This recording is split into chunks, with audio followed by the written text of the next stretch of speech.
اللہ تعالیٰ سے قرب کے دو راستے ہیں، ایک ہے ولایت اور دوسرا ہے نبوت۔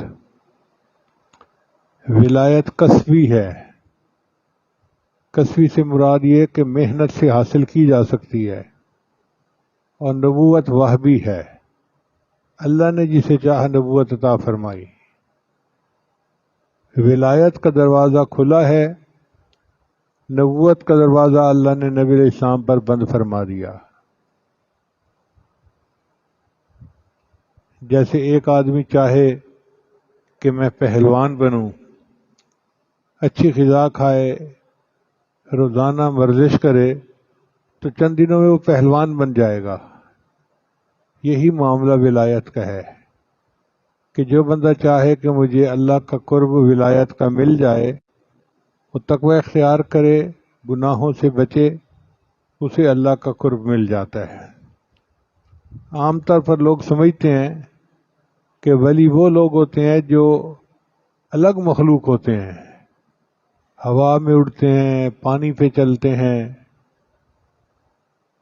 وہ خوارق کی عادت ہوتی ہے، ورنہ وہ ہمارے جیسے ہی ایک بندے ہوتے ہیں، مگر انہوں نے اپنے آپ کو اللہ کے حکموں کے سامنے جھکا دیا ہوتا ہے، اپنی زندگی سے معصیت کو نکال دیا ہوتا ہے، اللہ کے مقبول بندے بن جاتے ہیں۔ یہاں ایک سوال پیدا ہوتا ہے کہ جو اولیاء اللہ ہیں ان کی نشانیاں کیا ہیں؟ سب سے پہلی نشانی کہ ان کے چہروں کو دیکھو اللہ یاد آتا ہے۔ اذا رؤوا ذکر اللہ، نبی اسلام نے فرمایا کہ ان کے چہروں کو دیکھو اللہ یاد آتا ہے۔ یہ ان کی پہلی نشانی ہے۔ ان کے دل میں جو اللہ کی محبت ہوتی ہے وہ ان کے چہروں سے جھلکتی ہے۔ جو تہجد کی ان کی برکات ہوتی ہیں، اللہ ان کے چہرے پہ سجا جاتے ہیں، پر نور چہرہ، ایسا چہرہ اپنائیت محسوس ہوتی ہے، محبت محسوس ہوتی ہے۔ جس طرح لوہا مقناطیس کی طرف کھنچتا ہے، بندہ اس طرح اولیاء اللہ کو دیکھ کے ان کی طرف کھنچ رہا ہوتا ہے، دل کھنچ رہا ہوتا ہے، وہ دلوں کے مقناطیس ہوتے ہیں۔ دوسری نشانی کہ ان کو موت بہت پسند ہوتی ہے۔ اللہ فرماتے ہیں قل یا ایھا الذین ھادوا ان زعمتم انکم اولیاء للہ من دون الناس فتمنوا الموت ان کنتم صادقین۔ موت انہیں کیوں پسند ہوتی ہے؟ کہ ان کو پتہ ہوتا ہے کہ مرنے کے بعد ہمیں اللہ کا دیدار نصیب ہوگا، اللہ سے ملاقات ہوگی، تو ان کا دل چاہتا ہے کہ بس یہ دنیا کا امتحان ختم ہو، موت آئے اور مجھے میرے اللہ سے ملا دے۔ حدیث مبارکہ میں الموت جسر یوصل الحبیب الی الحبیب، موت ایک پل ہے، ایک دوست کو دوسرے دوست کے ساتھ ملا دیتی ہے۔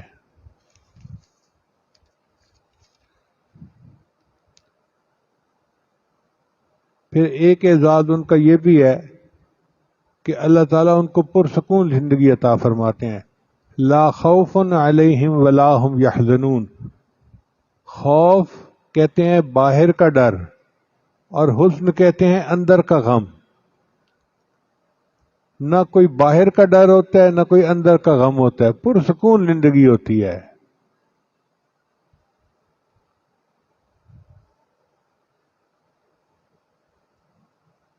بعض علماء نے خوف اور حزن میں فرق یہ کیا کہ خوف کہتے ہیں الفکرۃ علی ما آت، کسی آنے والی پریشانی، اس کے اوپر بندے کو خوف ہونا، اس کو خوف کہتے ہیں۔ اور حزن کہتے ہیں الحسرۃ علی ما فات، جو ہو گیا اس کے اوپر حسرت۔ ان کو نہ حسرت ہوتی ہے نہ خوف ہوتا ہے۔ بعض نے فرمایا کہ جو اپنے بارے میں ہو اس کو خوف کہتے ہیں، اور جو کسی دوسرے کے بارے میں ہو اس کو حزن کہتے ہیں۔ اس لیے سیدنا صدیق اکبر عنہ جب غار ثور میں نبی علیہ السلام کے ساتھ گئے تو اللہ نے فرمایا اپنے حبیب کے حوالے سے لا تحزن ان اللہ معنا، لا تخف نہیں فرمایا کہ خوف نہ کر، لا تحزن غضن نہ کر، اس لیے کہ ان کو اپنا ڈر نہیں تھا، ان کو نبی علیہ السلام کا غم تھا کہ یہ کافر جو ہیں کہیں میرے محبوب تک رسائی حاصل نہ کر سکیں۔ تو بہرحال اولیاء اللہ کی یہ نشانی، نہ کوئی خوف ہوتا ہے نہ کوئی حزن ہوتا ہے، پرسکون زندگی ہوتی ہے۔ ایک بزرگ فرمایا کرتے تھے کہ اللہ نے اپنے اولیاء اللہ کے سینوں میں جو سکون رکھا ہوتا ہے، اگر اس کی زکوٰۃ نکالی جائے اور شہر کے پریشان لوگوں میں تقسیم کی جائے تو کوئی پریشان بچے ہی نہیں۔ ابراہیم اعظم رحمۃ اللہ فرمایا کرتے تھے اگر ان بادشاہوں کو پتہ چل جائے کہ اولیاء اللہ کے دل میں کتنا سکون ہوتا ہے تو یہ فوجیں لے کے ہم پر چڑھائی شروع کر دیں کہ ہمیں بھی چاہیے۔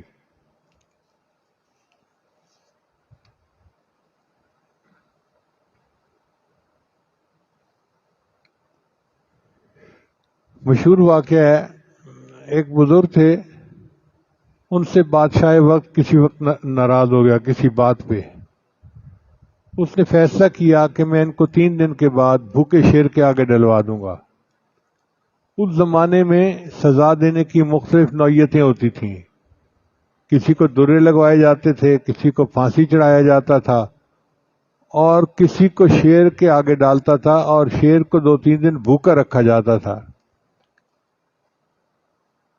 اب بتائیں جس بندے کو بتا دیا گیا ہو کہ آپ کو 3 دن کے بعد بھوکے شیر کے آگے ڈال دیا جائے گا، اس کا کیا غم سے حال ہوتا ہے، مگر وہ پرسکون اللہ کی یاد میں ہے۔ چنانچہ جب 3 دن کے بعد شیر کو چھوڑا گیا تو شیر ان کے قریب آیا اور اس نے آ کے ان کے پاؤں چاٹنے شروع کر دیے۔ تو وزیر نے بادشاہ وقت کو مشورہ دیا کہ یہ کامل بندہ ہے اور ہم اس کی بے ادبی کر رہے ہیں، ایسا نہ ہو کہ ہم پر اللہ کا عذاب آ جائے، معافی مانگ لو۔ تو بادشاہ نے ان سے معافی مانگی اور ان کو گھر بھیج دیا۔ اب بیوی صاحبہ تو رو دھو رہی تھی کہ میرے خاوند کو شیر کے آگے ڈال دیا، میں بیوہ ہو گئی۔ اچانک اس نے دیکھا کہ خاوند گھر میں داخل ہوئے تو وہ بڑی حیران ہوئی، پوچھنے لگی آپ کیسے آ گئے؟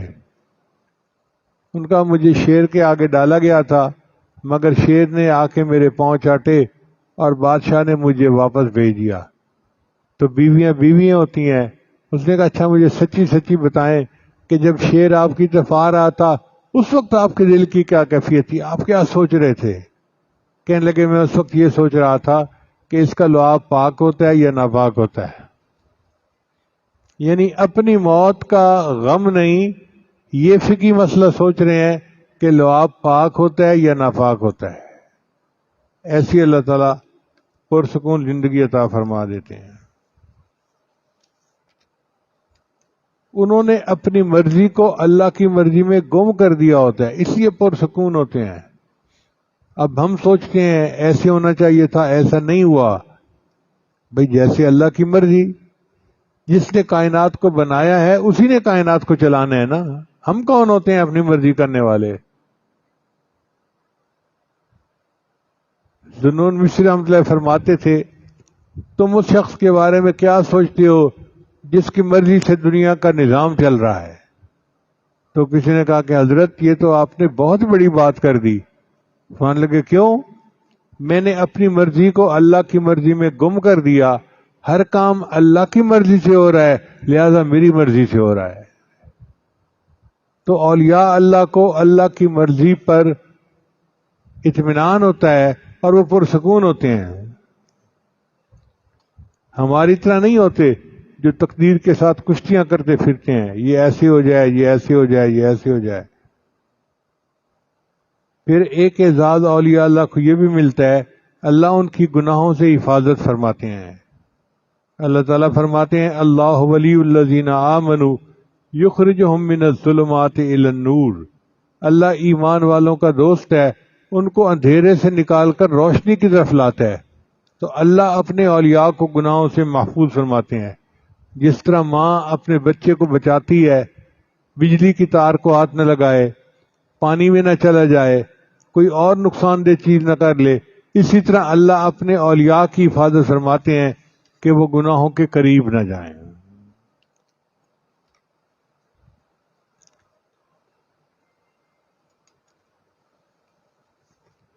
یہاں ایک فرق سمجھ لیجئے، کہ اللہ تعالیٰ اولیاء کی حفاظت کرتے ہیں کہ وہ گناہوں کے قریب نہ جائیں، اور انبیاء چونکہ معصوم ہوتے ہیں اللہ گناہوں کو ان کے قریب نہیں آنے دیتے۔ چنانچہ یوسف علیہ السلام کے بارے میں اللہ فرماتے ہیں کذالک لنصرف عنہ السوء والفحشاء، ہم نے سوء اور فحشاء کو اپنے یوسف سے الگ رکھا کہ تم جا ہی نہیں سکتے ان کے قریب، یہ معیار ہے زندگی کا، یہ معصوم ہستیاں ہیں، تو انبیاء کے قریب گناہوں کو نہیں آنے دیتے اور اولیاء کو گناہوں کے پاس نہیں جانے دیتے، حفاظت فرماتے ہیں۔ پھر اولیاء اللہ کا ایک تیسرا معاذ یہ ہوتا ہے اعزاز کہ جو ان سے دشمنی کرتا ہے وہ گویا اللہ سے دشمنی کر رہا ہوتا ہے۔ حدیث قدسی میں اللہ تعالیٰ فرماتے ہیں من عاد لی ولیا فقد آذنتہ بالحرب، جس نے میرے ولی سے دشمنی کی میرا اس کے ساتھ اعلان جنگ ہے۔ اب بتائیے کہ اللہ کے ساتھ اعلان جنگ ہو جائے، اللہ فرماتے ہیں اعلان جنگ ہے میرا اس کے ساتھ۔ حضرت مولانا حسین مدنی رحمۃ اللہ علیہ تقسیم کے خلاف تھے، یہ جو پاکستان اور انڈیا کی تقسیم ہوئی تو مسلم لیگ کے کچھ لوگ ان کے بہت مخالف تھے۔ ایک دفعہ وہ تقریر کر رہے تھے تو ایک بندے نے ان کو کھڑے ہو کے کہا کہ آپ تو بھونکتے ہی رہتے ہیں، مخالفین جیسے بات کرتے ہیں۔ اللہ کی پکڑ آ گئی، وہ بندہ ایک ایسی مرض میں مبتلا ہوا کہ اپنی زندگی کے آخری وقت میں آواز نکالتا تھا تو گدھے کی طرح بھونکنے کی آواز آتی تھی۔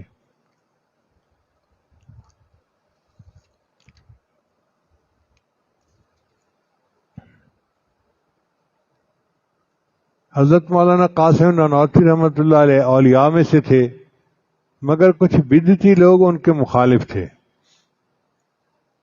انہوں نے ایک دن سوچا کہ یہ بڑا ولی بنے پھرتا ہے، ہم ان کا مذاق اڑاتے ہیں۔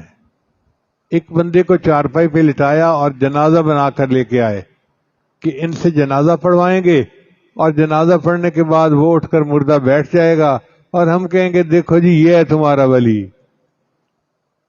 حضرت نانوتوی کو پتہ نہیں تھا، چنانچہ جب جنازہ لایا گیا تو انہوں نے جنازہ پڑھا دیا۔ اس کے بعد وہ قریب آئے کہ یہ مردہ اٹھ کے بیٹھ جائے، مگر دیکھا تو وہ مرا پڑا تھا۔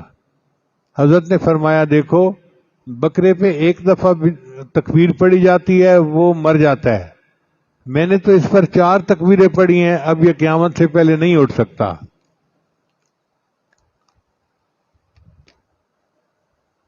پھر اللہ فرماتے ہیں لہم البشریٰ فی الحیات الدنیا وفی الآخرہ، ان کے لیے بشارتیں ہیں دنیاوی زندگی میں اور آخرت میں بھی۔ اب یہ بشرا سے کیا مراد ہے؟ بشارتوں سے ایک مصداق یہ ہے کہ اچھے خواب آتے ہیں ان کو۔ چنانچہ اولیاء اللہ کو خواب میں نبی علیہ السلام کی زیارت ہوتی ہے، اللہ تعالیٰ کی زیارت ہوتی ہے، اہل اللہ کی زیارت ہوتی ہے، یہ بشرا ہے، یہ ان کے لیے بشارتیں ہیں اللہ کی طرف سے۔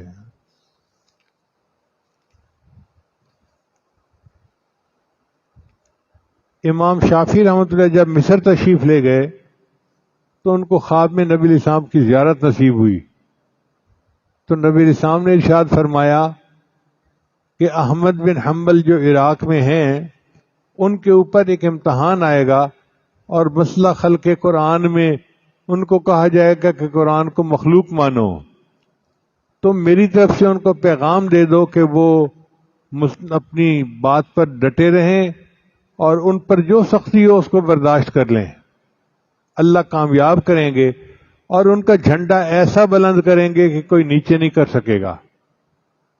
تو امام شافعی رحمۃ اللہ علیہ نے ایک خط لکھا امام احمد بن حنبل کے نام، اور ایک ربیع بن سلیمان بندہ تھا اس کو بھیجا کہ عراق جاؤ اور امام صاحب کو یہ خط پہنچا دو۔ وہ بندہ فجر کی نماز میں پہنچا، امام صاحب سے ملاقات ہوئی تو اس نے خط پیش کیا۔ امام صاحب نے پوچھا آپ نے خط پڑھا ہے؟ کہ نہیں، مجھے منع کیا گیا تھا کہ خط نہ پڑھنا۔ تو امام صاحب نے پھر اس کی مہر توڑی اور اس کو پڑھا.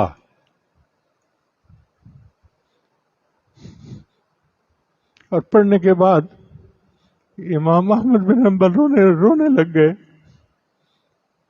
اس بندے نے پوچھا حضرت آپ رو کیوں رہے ہیں؟ فرمایا کہ اس میں ابن ادریس امام شافعی نے لکھا ہے کہ تمہارے اوپر آزمائش آئے گی،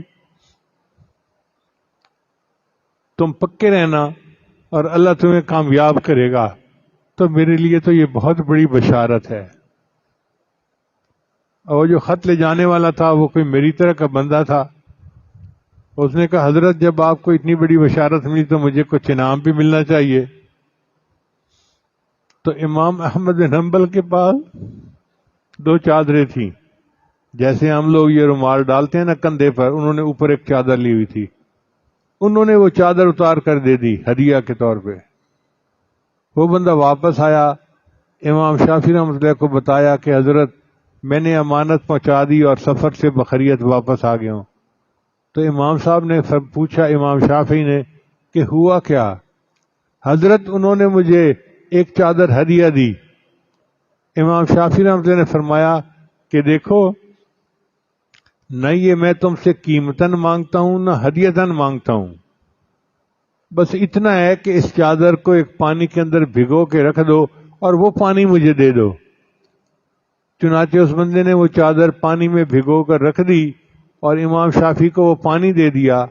کتابوں میں لکھا ہے کہ امام شافعی رحمۃ اللہ کبھی کبھی وہ پانی لیتے تھے اور اپنے چہرے پر اس کا مسح کیا کرتے تھے کہ ایک ولی کے کپڑے کا یہ پانی ہے، میں اپنے چہرے پہ لگاؤں گا تو میرا چہرہ منور ہو جائے گا.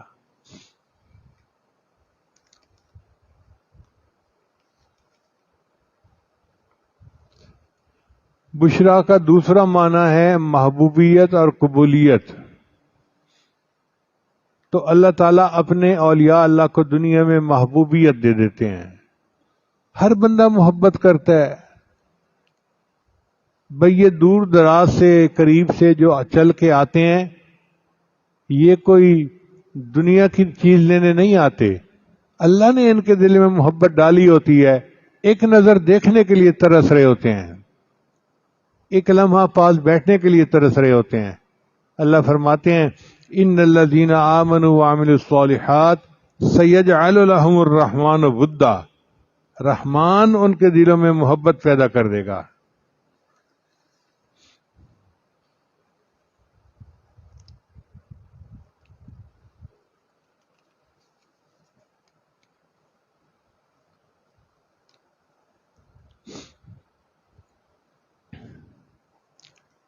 انسانوں میں تو محبوبیت ہوتی ہے، فرشتے بھی ان سے محبت کرتے ہیں. چنانچہ ہمارے سلسلہ کے بزرگ تھے حضرت مرزا مظہر جان جانا رحمۃ اللہ علیہ، بڑے صاحب حال بزرگ تھے. ان کے خلیفہ تھے، ان کا نام تھا قاضی ثناء اللہ پانی پتی رحمۃ اللہ علیہ. یہ قاضی ثناء اللہ پانی پتی جو تھے یہ محدث بھی تھے، مفسر بھی تھے، ان کی تفسیر ہے تفسیر مظہری، اور فقیہ بھی تھے. یعنی تینوں اللہ نے علوم ان کو دیے تھے. اور حضرت مرزا مظہر جان رحمۃ اللہ ان سے اتنی محبت فرماتے تھے کہ کہا کرتے تھے کہ اگر قیامت کے دن اللہ نے مجھ سے پوچھا تم دنیا سے کیا لے کر آئے ہو تو میں قاضی ثناء اللہ کو اللہ کے سامنے پیش کروں گا، اللہ میں اس کو لے کر آیا ہوں. تو مرزا مظہر جان رحمۃ اللہ بیٹھے ہوتے تھے اور تھوڑی دیر بعد کہتے تھے کہ قاضی صاحب آ رہے ہیں، اور تھوڑی دیر بعد قاضی صاحب آ جاتے تھے. لوگ بڑے حیران ہوتے تھے کہ حضرت کو کیسے پتہ چل جاتا ہے. ایک بندے نے سوال کر دیا حضرت آپ کو کیسے پتہ چل جاتا ہے؟ تو فرمایا کہ دیکھو ہماری محفل میں فرشتوں کی بھیڑ ہوتی ہے، جب وہ فرشتے ادب سے کھڑے ہو جاتے ہیں تو مجھے اندازہ ہو جاتا ہے کہ کوئی ایسا اللہ کا ولی آ رہا ہے کہ فرشتے بھی ان کا اکرام کرتے ہیں. تو اولیاء اللہ سے صرف انسانوں کو محبت نہیں ہوتی، فرشتوں کو بھی محبت ہوتی ہے، جمادات کو بھی محبت ہوتی ہے. چنانچہ نبی علیہ السلام احد پہاڑ پر تشریف لے گئے.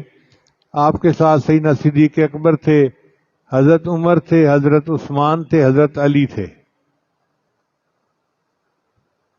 تو احد پہاڑ جو تھا وہ خوشی سے ہلنے لگا، جیسے کوئی چیز جھومتی ہے نا، ایسے جھومنے لگا. تو نبی علیہ السلام نے فرمایا احد رک جا، تیرے اوپر ایک نبی، ایک صدیق اور 2 شہید موجود ہیں.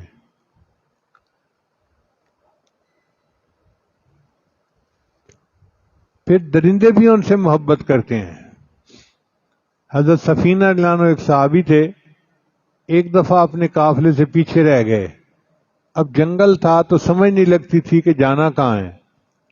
اتنے میں ان کو شیر نظر آیا تو انہوں نے شیر کو بلایا اور کہا کہ دیکھو میں نبی علیہ السلام کا غلام ہوں، راستہ بھول گیا ہوں، تجھے انسانوں کی بو آتی ہے، پتہ چل جاتا ہے تو مجھے قافلے تک پہنچا دے.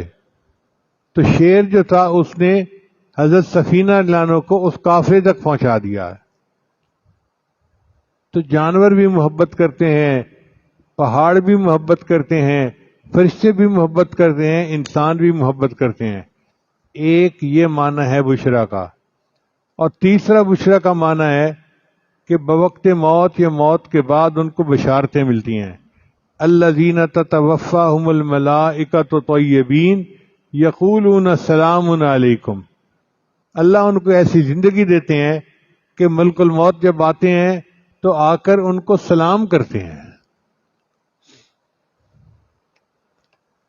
پھر یہ جب آخرت میں جائیں گے تو اللہ ان کو سلام کریں گے، سلام قولا من رب الرحیم. اور یہ لوگ جب جنت میں جائیں گے تو فرشتے سلام کریں گے، سلام علیکم طبتم فادخلوها خالدین.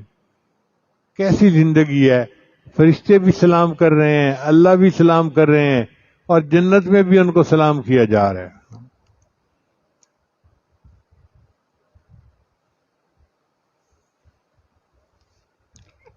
ابن فارض رحمۃ اللہ علیہ ایک بزرگ تھے. موت کے وقت اللہ نے ان کو جنت دکھائی جو ان کا گھر ہوگا، تو انہوں نے چہرہ دوسری طرف کر لیا.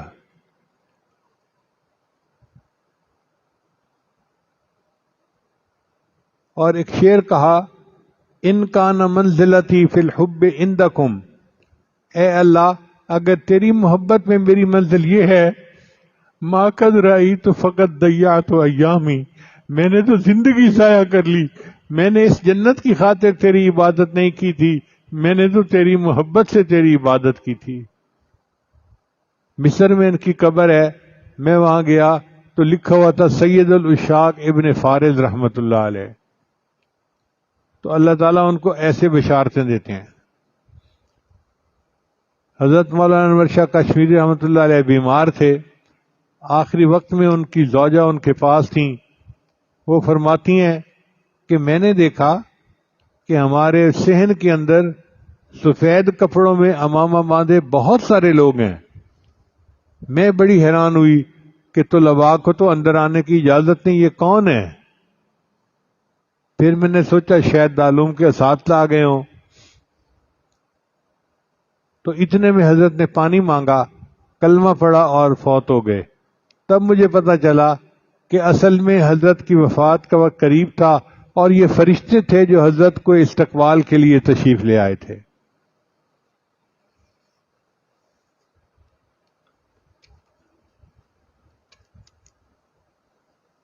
پھر ایک نعمت یہ کہ ان کو اللہ کی رضا ملتی ہے. حدیث مبارکہ میں ہے کہ اللہ تعالیٰ جنتیوں کو جنت میں ہر نعمت عطا کریں گے اور جنتی خوب اس سے جو ہے مزے لوٹیں گے. ایک وقت آئے گا کہ اللہ تعالیٰ پوچھیں گے کہ میرے بندو تمہیں کسی اور چیز کی ضرورت ہے؟ وہ کہیں گے یا اللہ ہر چیز تو موجود ہے، ٹول خدے، کچھ اور ضرورت نہیں ہے. تو اللہ تعالیٰ فرمائیں گے اچھا اپنے علماء سے پوچھو. جنت میں بھی ہمیں علماء کی ضرورت پڑے گی. چنانچہ لوگ اپنے اپنے علماء سے پوچھیں گے کہ اللہ تعالیٰ یہ فرماتے ہیں تو ہم کیا کہیں؟ علماء کہیں گے ہاں ہر چیز مل گئی، ایک چیز کی کمی باقی ہے کہ اللہ نے اپنے راضی ہونے کا بھی اعلان نہیں فرمایا. تو پھر سب جنتی اللہ کے سامنے فریاد کریں گے اور اللہ پھر ان کو کہیں گے کہ میرے بندو میں تم سے راضی ہوں، اس کے بعد آج کے بعد تم سے کبھی ناراض نہیں ہوں گا. یہ کیسے خوش نصیب لوگ ہیں جن کو اللہ کی رضا نصیب ہو جائے گی.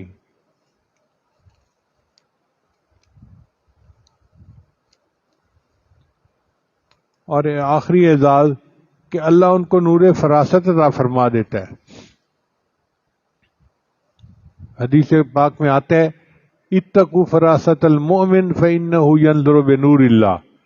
مومن کی فراست سے ڈرو، وہ اللہ کے نور سے دیکھتا ہے. اللہ ان کو ایک ایسا نور دے دیتا ہے کہ جس سے ان کو حق اور باطل کے درمیان پہچان ہو جاتی ہے. حضرت مرزا مظہر جان رحمۃ اللہ کے پاس ایک شخص انگور لایا. حضرت کھا لیجئے. حضرت نے اٹھائے اور رکھ دیے. اس نے کہا کہ حضرت آپ کھاتے کیوں نہیں؟ فرمایا مجھے اس میں سے مردوں کی بو آتی ہے. وہ شخص بڑا حیران ہوا. پھر اس کو خیال آیا کہ میں پتہ تو کروں کہ یہ انگور آئے کہاں سے ہیں. دکاندار کے پاس گیا، کہاں سے لیے؟ اس نے کہا اس طرح کا ایک بندہ آتا ہے، بیچ جاتا ہے، میں لے لیتا ہوں. جب اس بندے کا پتہ کیا تو اس نے قبرستان کے اندر انگوروں کی بیلیں لگائی ہوئی تھیں.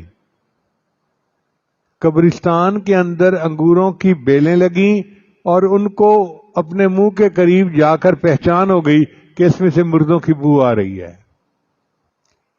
حضرت مولانا احمد علی لاہوری رحمۃ اللہ علیہ کا یہ کشف بہت مشہور تھا. فرماتے تھے کہ تم حلال اور حرام چیزیں لے کر میرے پاس آؤ، میں حلال کو ایک طرف کر دوں گا، حرام کو ایک طرف کر دوں گا. اور یہی کیفیت حضرت خواجہ عبد المالک صدیقی رحمۃ اللہ علیہ کی تھی. اللہ نے ان کو بہت کشف دیا تھا. حضرت مرشد عالم رحمۃ اللہ کے بڑے صاحبزادے حضرت قاسمی رحمۃ اللہ علیہ نے یہ واقعہ مجھے سنایا. کہنے لگے کہ ہمارے والد صاحب جو ہیں وہ تبلیغی سفر پر گئے ہوئے تھے، گھر میں ہی تھا. حضرت خواجہ عبد المالک صدیقی رحمۃ اللہ اسلام آباد سے واپس لوٹے اور چکوال تشریف لے آئے.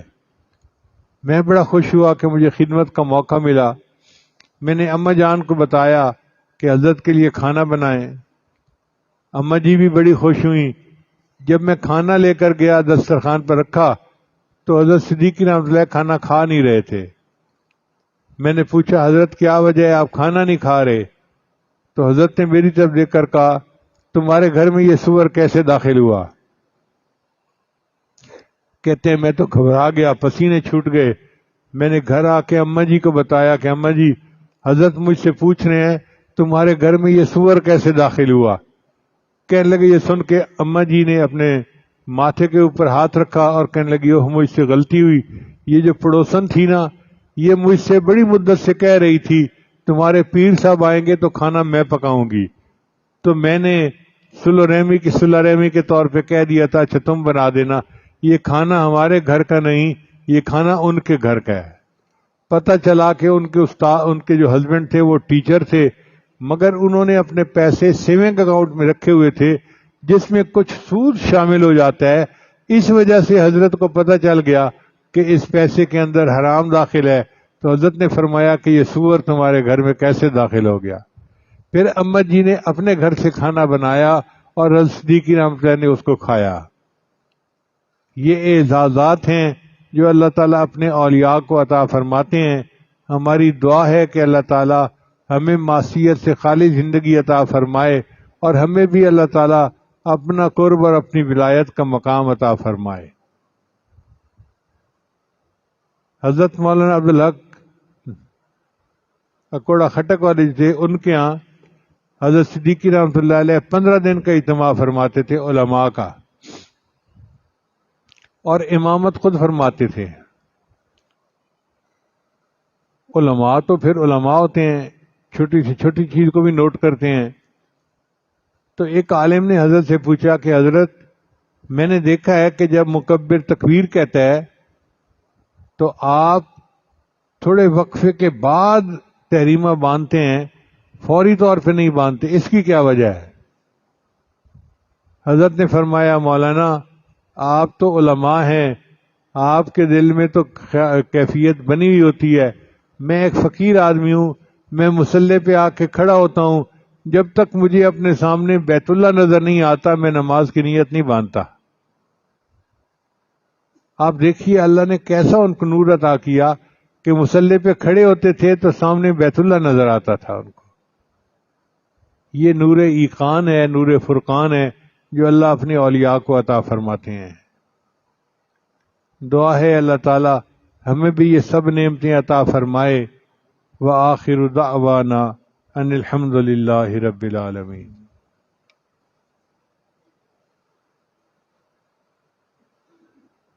جی بہت سارے احباب بیت کے لیے آئے ہیں اور تجدید بیت کے لیے بھی آئے ہیں، تو یہ عاجز چند کلمات پڑھائے گا، سچے دل کے ساتھ پیچھے پیچھے پڑھتے جائیے۔ پڑھیے بسم اللہ الرحمن الرحیم۔ لا الہ الا اللہ محمد الرسول اللہ۔ آمنت باللہ وملائکتہ وکتبہ ورسلہ والیوم الآخر والقدر خیرہ وشرہ من اللہ تعالی والبعث بعد الموت۔ آمنت باللہ کما ہوا باسمائہ وصفاتہ وقبلت جمیع احکامہ اقرار باللسان وتصدیق بالقلب۔ اشہد ان لا الہ الا اللہ واشہد ان محمدا عبدہ ورسولہ۔ استغفر اللہ ربی من کل ذنب واتوب الیہ برحمتک یا ارحم الراحمین۔ ان کلمات کو پڑھنے سے ہم بیت ہو چکے ہیں۔ چند معمولات ہیں جن کو باقاعدگی سے کریں گے تو اللہ تعالیٰ دل کو منور کریں گے۔ ان میں پہلا عمل ہے 100 مرتبہ استغفار صبح شام پڑھنا۔ دوسرا عمل ہے 100 مرتبہ درود شریف صبح شام پڑھنا۔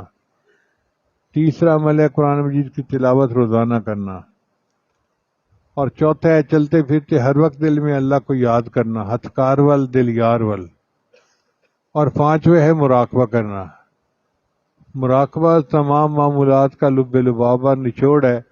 طریقہ بہت آسان ہے۔ جب نماز پڑھ کے فارغ ہوں صبح شام تو تھوڑی دیر کے لیے آنکھیں بند کر کے اللہ سے لو لگا کے بیٹھ جائیں کہ اللہ کی رحمت آ رہی ہے، دل میں سما رہی ہے، دل کی ظلمت اور سیاہی دور ہو رہی ہے، اور میرا دل اللہ اللہ اللہ بول رہا ہے، میں سن رہا ہوں۔ پڑھنا نہیں ہے زبان سے، دل پڑھ رہا ہے، میں سن رہا ہوں۔ جب بندہ یہ گمان لے کے بیٹھتا ہے تو حدیث مبارکہ میں ہے کہ میں اپنے بندے کے ساتھ وہ معاملہ کرتا ہوں جو وہ میرے ساتھ گمان کرتا ہے۔ انا عند ظن عبدی بی۔ تو اللہ اس کے گمان کو پورا کر دیتے ہیں اور تھوڑے عرصے میں اس کو اپنے دل سے اللہ اللہ کی ایک آواز محسوس ہوتی ہے۔ وہ جن کا عشق صادق ہے وہ کب فریاد کرتے ہیں، لبوں پہ مہر خاموشی دلوں میں یاد کرتے ہیں۔ ہم بھی اپنے اللہ کو اپنے دلوں میں یاد کریں۔